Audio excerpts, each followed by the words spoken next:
Pemirsa, apa jadinya jika politisi memasuki Senayan dengan motif hanya untuk mencari nafkah? Tentu bukan hanya sekedar memenuhi kebutuhan pokok saja seperti sandang, pangan, dan papan, sebagaimana kebutuhan dasar orang banyak. Kalau demikian, bagaimana DPR bisa melahirkan tokoh negarawan yang benar-benar berjuang untuk rakyat yang diwakilinya? Penelitian Wakil Ketua DPR Pramono Anung menyebutkan bahwa banyak anggota DPR yang menjadikan lembaga tinggi negara sebagai ajang mencari nafkah saja. Tidak hanya politisi murni, mereka yang berlatar belakang pengusaha, aktivis, pengacara, ini juga menjadikan DPR sebagai ajang untuk mencari makan saja. Nah, ini akan kami bahas bersama dua orang anggota DPR dengan latar belakang yang berbeda. Ada Syukur Nababan dan juga Abdul Malik Harmain.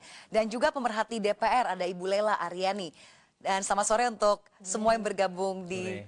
Ya, selamat sore. Dan nanti juga akan bergabung di ujung telepon sana bersama kami politikus Partai Nasdem yang mundur dari anggota DPR dari fraksi Partai Golkar waktu itu. Selamat sore, Bung Jeffrey Giovanni. Selamat sore, Sheryl. Oke, selamat sore. Mungkin saya akan ke narasumber yang di studio dulu. Saya akan mulai dengan... Oke. Mas Malik dulu nih, Mas Malik dulu ini aktivis ya. Kalau kita lihat sekarang kan besaran take home paid dari DPR ini sekitar 50 juta lah plus minus. Kalau untuk Mas Malik sendiri ini dimanfaatkan untuk apa saja 50 juta ini? Ya, dulu saya setelah jadi aktivis saya sempat ngajar ya di UI maupun di salah satu sekolah tinggi intelijen ya. Jadi sebelum masuk Senayan, kemudian saya masuk Senayan, saya berhenti semuanya, hari ini saya benar-benar fokus ke Senayan. Ya, tiap bulan 50-an juta memang kita dapat ya, dan dipotong partai sekitar 7 juta tiap bulan. Kemudian kadang-kadang partai juga sering kita ngasih gitu sumbangan kegiatan. Kalau kita turun ke dapil juga kadang-kadang juga kita mengeluarkan uang. Berapa besarannya rata-rata? Kalau ke dapil kita nggak pasti ya, kecuali reses ya.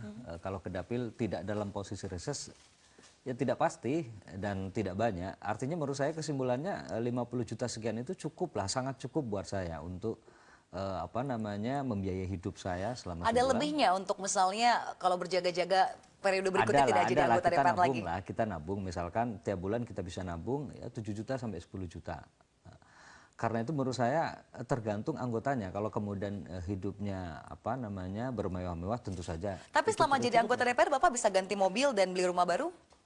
Enggak, saya belum pernah beli rumah baru. Oke, jadi kita saya coba menempati ke Pak Sukur. Kalibata, mobil pun juga beli rumah baru. Oke, jadi kita saya coba ke Pak Sukur. mobil. Kang sudah pengusaha memang ya sebelum duduk sebagai anggota Dewan. Anda punya, saya catat nih nama perusahaannya Milianatur, dan Anda punya, saya catat nih nama perusahaannya Milianatur, multi level marketing, dan menjanjikan bagi yang ikut itu bisa penghasilannya satu hari itu saja jutaan. Nah, untuk Mas Sukur sendiri ini apa yang dimanfaatkan untuk 50 juta? Tadi Mas Malik sudah bercerita latar belakang seperti apa ya. Tetapi satu yang saya lihat dari sisi lain, kita juga kalau turun ke dapil atau bertemu dengan masyarakat bukan hanya di dapil. Ini yang harus disadari. DPR itu kan sebuah lembaga, bukan perorangan.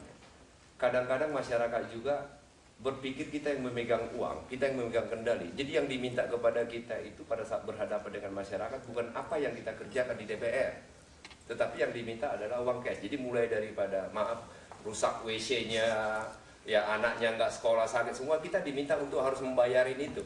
Nah, artinya sebenarnya kebutuhan, kalau kita bicara kebutuhan, untung tadi Pak Malik ini berarti beliau itu berhemat. Tetapi kalau untuk kebutuhan yang diberikan kepada masyarakat, ya kita harus memberikan. Dan menurut saya sebenarnya uang yang begitu kurang kalau kita mau total ya, karena pemahaman di masyarakat itu anggota DPR tersebut memiliki segalanya. Seperti eksekutif. Nah, sekarang ini kan yang dibahas kan anggota DPR aja. Nah, misalnya kunjungan ke luar negeri atau melakukan studi banding ya. Tetapi bisa dilihat nggak di eksekutif. Oke, itu yang satu lembaga bisa mengeluarkan biaya yang sangat besar. Pak Syukur, berarti kesimpulannya kalau uang Anda yang 50 juta take home paid dari gaji DPR itu Anda manfaatkan untuk ke konstituen Anda begitu? Total ke konstituen. Tetapi... Oke, kita break dulu. Nanti kita akan beri kesempatan juga untuk Bung Jeffrey Giovanni yang sudah bergabung. Ini kita juga tanya untuk seorang mantan anggota DPR. Ya, pemirsa, kita akan segera jeda. Kita akan kembali saat lagi masih dengan perbincangan yang sama di Metro hari ini.